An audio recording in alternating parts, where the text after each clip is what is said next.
तो फिल्म की शुरुआत होती है यूथजा नाम की एक प्लेनेट से, जहां पर रहने वाला हर एलियन यूथ जा ही कहलाता है और उनमें सिर्फ एक ही एबिलिटी देखी जाती है कि कौन कितना ताकतवर है और कितना अच्छा लड़ सकता है। जिस यूथ जा के अंदर लड़ने की स्किल्स और पावर्स ज्यादा होती हैं, इसी को रिस्पेक्ट दी जाती है, जबकि कमजोर यूथ जाओं को तो यहां रहना भी हलाल नहीं। जैसे ये पता चलता है कि कोई यूथ जा कमजोर है, उसे फौरा ही मार दिया जाता है। और हम एक यूथ जार डग से भी मिलते हैं, जो जैसे ही अपने पहाड़ों के बने घर आता है, उससे उसका भाई अपनी तलवार से लड़ने लग जाता है, क्योंकि वो डग से बहुत ज्यादा प्यार करता है और नहीं चाहता कि कोई भी डग को मार दे। इसलिए वो डग को ताकतवर बनाना चाहता है, उसलिए लड़ने की प्रैक्टिस कर पा रहा है। काफी देर तक इन दोनों के दरमियान में फाइट होती रहती है, पर डक एक भी फाइट नहीं जीत पाता। उसका भाई उसे ज्यादा प्रैक्टिस करने को कहता है, पर डेड और आप लोगों को नजर नहीं आता। मुझे नहीं लगता, अपने आप को साबित करके मुझे उसकी जरूरत है। यूनिवर्सिटी में जो सबसे ताकतवर चीज है, मैं जरूर उसका शिकार करके लाऊंगा और अपने डेड का नाम पूरे प्लेनेट पर रोशन करूंगा। उसका भाई बताता है कि पूरे यूनिवर्सिटी में कालिस्टक नाम का ही एक मॉन्स्टर सबसे ज्यादा ताकतवर है, उसे मारना और पकड़ना बिल्कुल पॉसिबल नहीं है। क्या तुम उसे लिया होगे? सब कह देता है। उसके भाई उसे कहता भी है कि ये काम हमारे डैड भी नहीं कर पाए थे इनकी। इन्हीं बातों के दौरान यहां पर जाते हैं जिनका डैड भी डेक को देखते ही साथ में आसमान पर पहुंच जाता है और वो अपने बेटे से कहते हैं कि ये मेरे नाम साथ सिर्फ एक धब्बा है। देखो ने समझाने की कोशिश करता है, एक दिन मैं आपके लिए एक बहुत बड़ा शिकार करके लाऊंगा और आपका नाम कर दूंगा रोशन।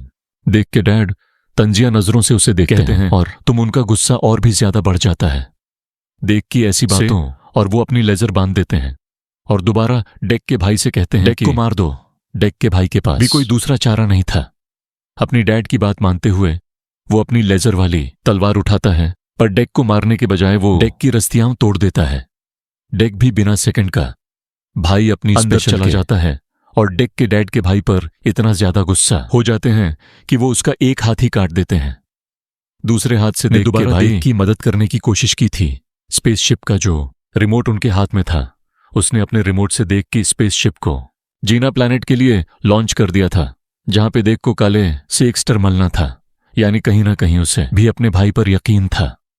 डाक जानता था कि अब उसके भाई के साथ बहुत बुरा करेंगे, लेकिन इतना बुरा उसने एक्सपेक्ट नहीं।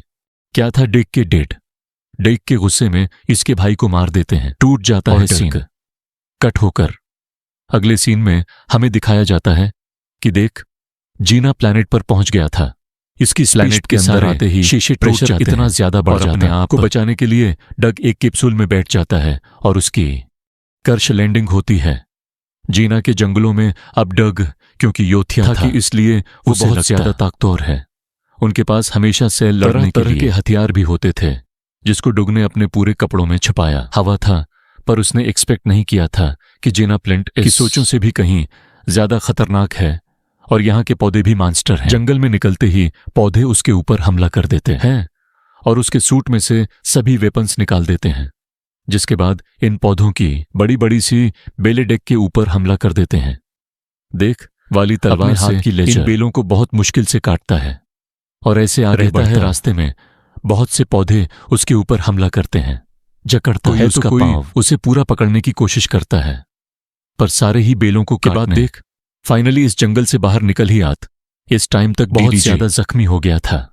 पहले उसने बैठकर अपनी मिरहम पट्टी उसने आगे बढ़ने का फैसला किया। अभी तो इसे ये भी नहीं पता था कि काले सग को पकड़ने के लिए इसे जाना किस तरफ है, पर उसका सामना बहुत सारे ऐसे फूलों से भी होता है जो उसके करीब जाते ही उसे नुकसान पहुंचाने के लिए अपना माना भी खोल देते हैं।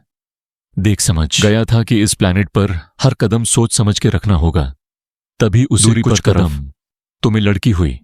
एक लड़की नजर आती है, थिया देख जिसका नाम पास बुलाती है और कहती है यहाँ के तो नहीं लगते, तुम यहाँ पर क्या करने आए हो? बता देता है कि मैं थिया को योद्धा प्लैनेट से आया हूँ और एक योद्धा हूँ और यहाँ पे कालिस्टक मॉन्स्टर का शिकार करने आया हूँ, ताकि अपनी यूथ जा प्लेनेट पर यह साबित कर पाऊं कि मैं ज्यादा ताकतवर हूं। क्या कहते हैं, मुझे लगता है कि तुम अभी तक उस बात को नहीं जानते कि ये प्लेनेट कितना ज्यादा खतरनाक है और उस टाइम जिस जंगल के अंदर तुम खड़े हो वो इस प्लेनेट की खतरनाक तरीन जगह है। मुझे नहीं लगता कि तुम आगे बढ़ पाओगे या सरवाइव कर पाओगे। अगर तुम चाहो तो मैं तुम्हारी मदद कर सकती हूं, क्योंकि मैं उस जगह को बहुत अच्छे से जानती हूं। पर डाक कहता है नहीं, मुझे उसकी जरूरत ही नहीं। वो कहती है, सोच लो। वहां से उठा लेता है, तक पहुंचने का रास्ता भी जानती है कि वो लड़की कोई। मैं ये सुनने के बाद डाक मान जाता है, वो एक संथिक और उस लड़की को यानी इंसान का एक कॉम्बो थी।